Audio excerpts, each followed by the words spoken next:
OuterOrange. Welcome back, my wonderful Vanguard, cool looking people who are here for Bermuda Triangle Prisms. After coin selection and everything, they did get a grade 4. We're going to discuss if it's worth putting it into the deck. Let's go on in. Thing right here. So here is our prism, start of the prism. So we're gonna start with our grade 3s. I do want to talk about some stuff here in terms of alternatives, I guess, because I personally run the 4 grade 3 prisms, and that's it. Some people do like to run the Orange 2 ofs, or they'll run the grade 4 prism. Her full name is Legendary Prism Duo Nectaria. So personally, I think Nectaria is just very mid.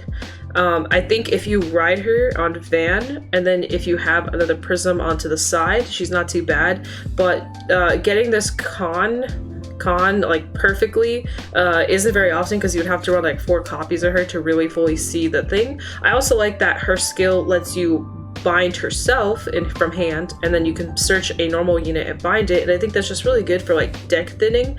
However, you meeting that second win con is just never going to happen. You're probably going to use the first one more than you're going to use the second one, and it's just very mid, because if you call her out from the drop zone, she's really not that great.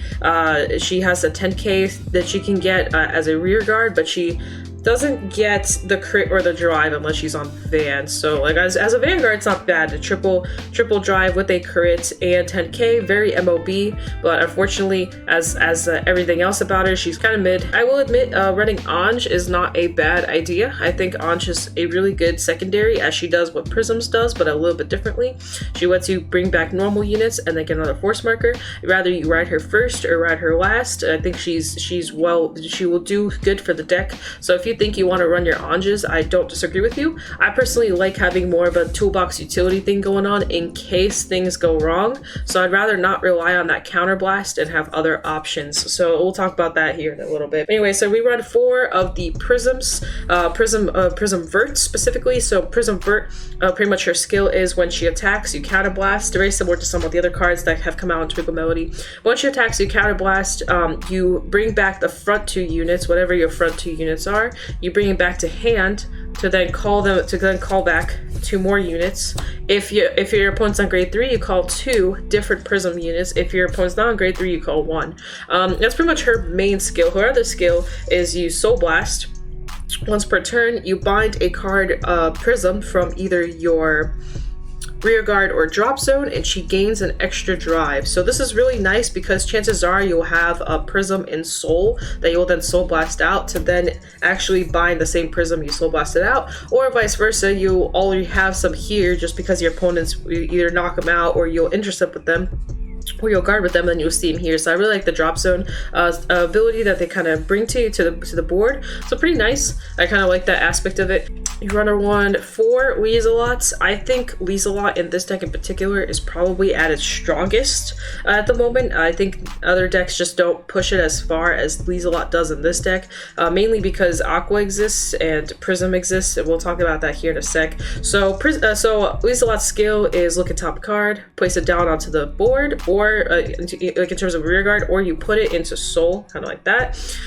And what's really nice about Weaselot, or at least in this deck, is that if you read Vert's skill, it says any unit. So if you have, say, triggers on your front board, you can actually swing with them and then bring it back to hand with that. So Weaselot, chances are she'll probably get you a trigger, and not always, sometimes she'll get you a rear guard, but if she gets you a trigger, you can actually leave it out on the board, and then on your Vert turn, you can actually bring it back to hand. This is a really strong mechanic, in my opinion. I think it makes this deck really busted for that very reason. If people try to deny you, they will try to deny you the Weaselot plays, so be careful when to use your Weaselots.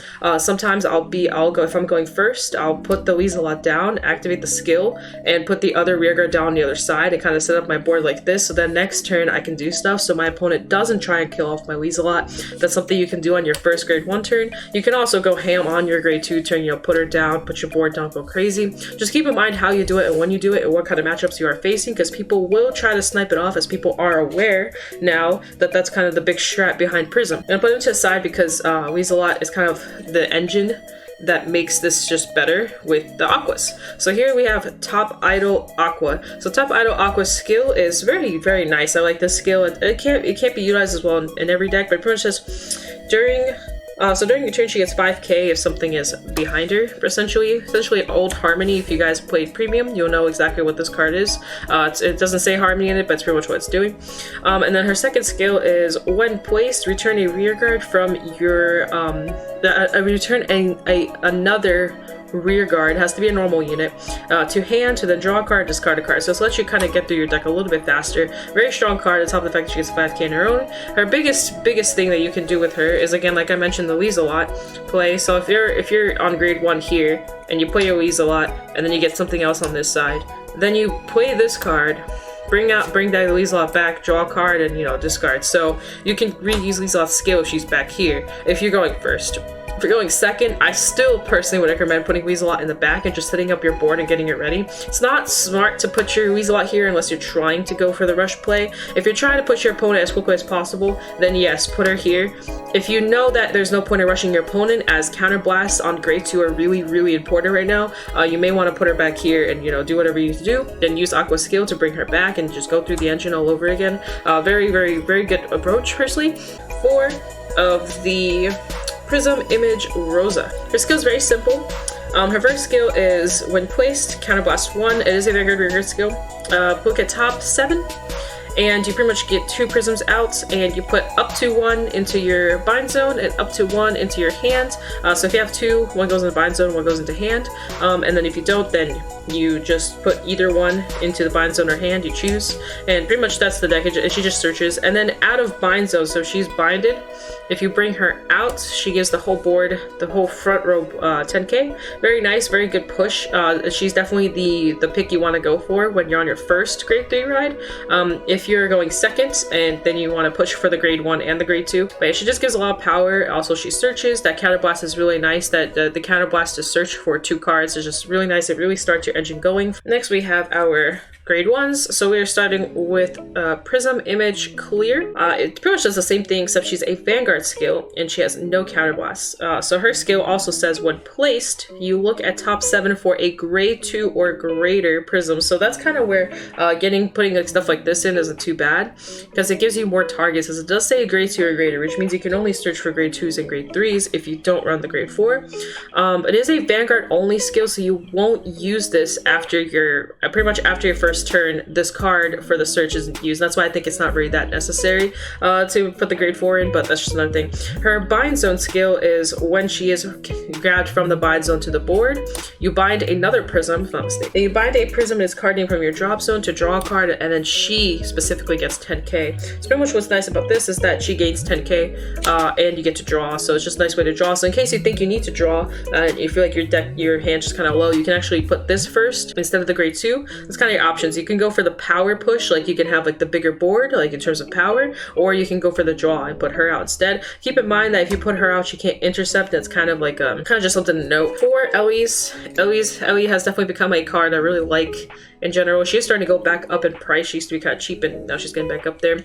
But this is Mermaid Idol Ellie. So she has 2 skills. Her first skill is when the attack get boosted hits, so she can attack or you can boost with her. Hits a Vanguard. You search for herself and you retire her. You retire herself and you search for a copy of herself and put it into hand. Her other skill says when placed on guard circle, you can take another Ellie from your drop zone, put it to the bottom of your deck, and she gets 10k, making her a heal trigger, essentially in terms of shield value. She becomes a 20k instead of 10k. So this is really nice. It pretty much enables you like extra 20k guards in the deck, and I think that's really, really nice. For Sedna, don't mind the last copy there. I am too lazy to take one of my Sednas out of my other decks right now. So this is Sedna. This is our Mermaid Idol Sedna. Pretty much it's a pretty simple skill here. You just place from hand, look at top 5 for a grade 3. Yeah, her other skill is if she's with another unit, kind of like this, then they'll both get 5k in this case, but if you have something else here, she'll get 5k herself, which is really good because sometimes you have your prism turns where you have like a trigger or something, I don't know, you just have some weird stuff going on, or you need you have like a 10k this on your front, and maybe it won't be a bad idea to kind of switch it, because this is 13 and this is only 10 on your first attack. So this doesn't really hit anything except for rear guards, whereas if you put this down, this will hit anything as long as they don't have a defensive. So just something to keep in mind. I think that's pretty nice. Same with Aqua. Aqua follows that same concept, so I think it's just pretty nice to have. Next, I run 2. This is kind of where all my weird utility stuff comes in. So I run 2 of Sugary Lordling Reverie. I'm pretty sure I like totally butchered that. I'm so sorry. So this skill, I actually really like this card. It's one of those cards that is pretty like underrated, and I like it. So it just says when in attack or boosts, so you can utilize it in both concepts. If your opponent has put 2 cards into the guard circle, if they put 2 guardians in the guard circle, she gets 10k. So what's really nice about this, you put this behind either a rear guard or a vanguard. You swing, because this deck multi-attacks, this works really nicely. You swing with your rears, right? Swing with your van, whatever.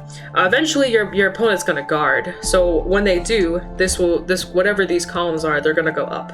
So that's really nice about this. Next, I run counterchargers because we need them. I actually run 3 counterchargers.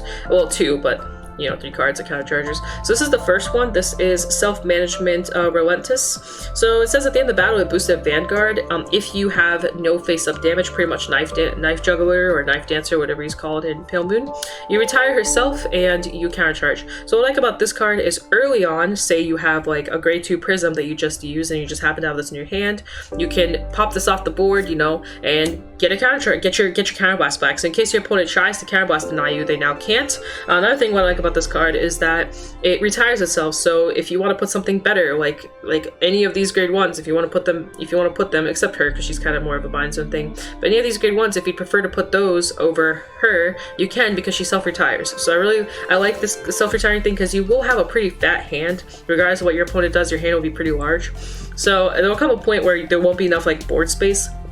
She kind of helps with countercharging and getting rid of herself to put something better down later. The second one, and this is the Clan Selection one, this is Equable Career Spiana.